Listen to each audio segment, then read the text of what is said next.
안녕하세요. 며칠 전에 개봉한 업그레이드라는 영화를 봤습니다.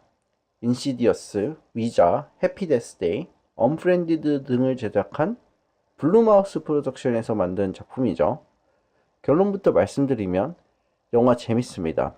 특히 앞서 언급한 영화들을 재밌게 보시고 좋아하시는 분이라면 이 영화도 재밌으실 확률이 높을 것 같습니다. 특히 뻔하디 뻔한 할리우드 블록버스터 영화들을 싫어하시는 분이라면 더더욱 그럴 것 같아요. 이 영화도 그런 블록버스터 영화는 아니거든요. 이 영화의 줄거리는 불의의 사고로 전신마비가 된 주인공이 스템이라는 가공의 신기술의 도움을 받아 자신의 사고에 대한 진실을 파헤치는 이야기입니다. 여기서 이 스템은 하나의 인공지능이에요. 자비스처럼 개인 비서 기능도 하기도 하지만 동시에 주인공의 신체를 효율적으로 대신 움직여주고 전투 능력도 지니고 있어요. 제목대로 인간, 그러니까 호모사피엔스를 업그레이드 시켜주는 존재죠. 한 가지만 유의하시면 될 것 같아요. 이 영화는 액션 영화는 아닙니다. 아저씨나 테이큰 생각하시고 가시면 또 실망하실 수도 있어요. SF에 약간의 액션, 그리고 추리물이 결합된 영화예요. 이 영화의 액션 연출이 별로라는 게 아니라 막 때리고 부수는 그런 액션 영화가 아니라는 거예요. 이 영화의 가장 큰 장점은 시나리오입니다. 물론 연출이나 촬영, 연기 이런 부분이 나쁘다는 게 아니에요.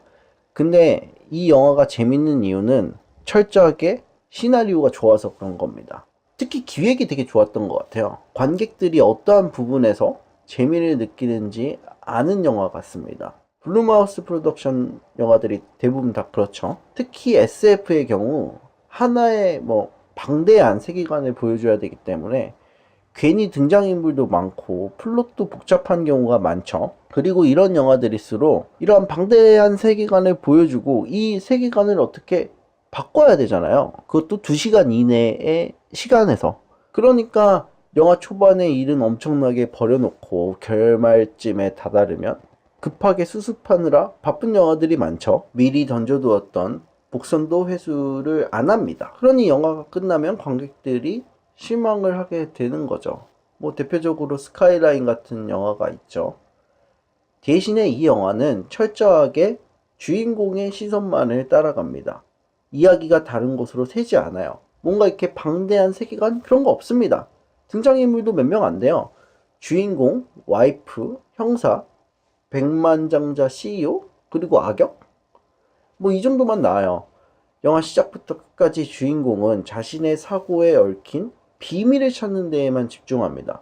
그리고 그 비밀이 밝혀지는 순간 관객들에게 아주 만족스러운 결말을 줍니다. 저는 이게 가장 큰 장점인 것 같아요.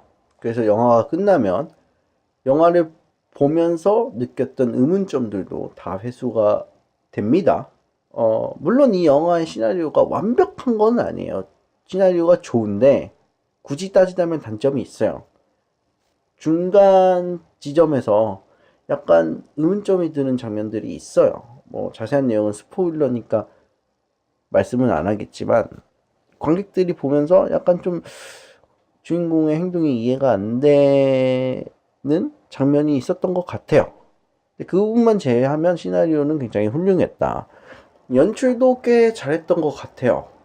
특히 시간의 경과를 표현하기 위해 카메라가 관객을 바라보는 쪽으로 360도로 돌아가는 장면이 있거든요. 이게 제가 여기서 장면을 인용할 수가 없기 때문에 좀 말로 설명하기가 어려운데 하여튼 그런 장면이 되게 좋았어요. 그리고 두 번째로 스템의 도움을 받아서 강화된 주인공의 모습을 보여주는 연출도 꽤 좋았어요.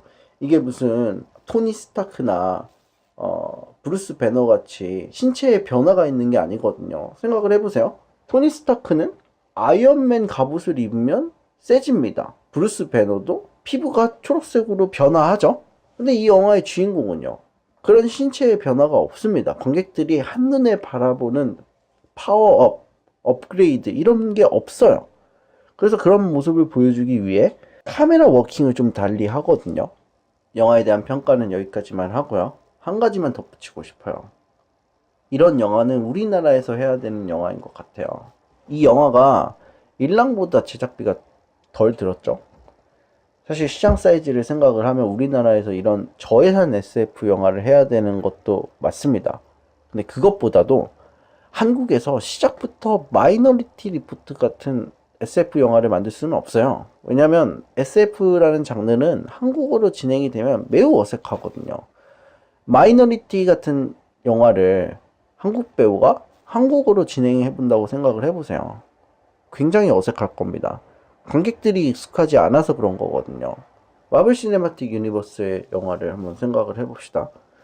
인피니티 워를 2012년에 관객들이 본다고 생각을 해보세요. 2012년이 어벤져스 1이 개봉한 연도죠. 그때 관객들이 만약에 인피니티 워를 보면 물론 재미는 있겠죠. 근데 납득하지는 못할걸요? 왜 외계인이 침략했는데 대통령 가만히 있고 F-22도 안 뜨고 핵미사일도 안 쏘지? 라는 의문점이 들 겁니다. 사람들이 어벤져스 1을 봤기 때문에 어벤져스 3가 인피니티 워가 어색하지 않은 거거든요. 저는 한국 SF도 마찬가지라고 생각해요. 업그레이드 같이 저예산 SF 영화가 여러 편 나와서 관객들이 한국 SF에 익숙해지면 그때 정말 블레이드 러너 같은 한국 SF 영화가 나올 수 있지 않을까라는 생각입니다. 그런 날이 꼭 오기를 기원합니다. 리뷰 들어주셔서 감사하고요. 전 다음 시간에 뵙도록 하겠습니다. 감사합니다.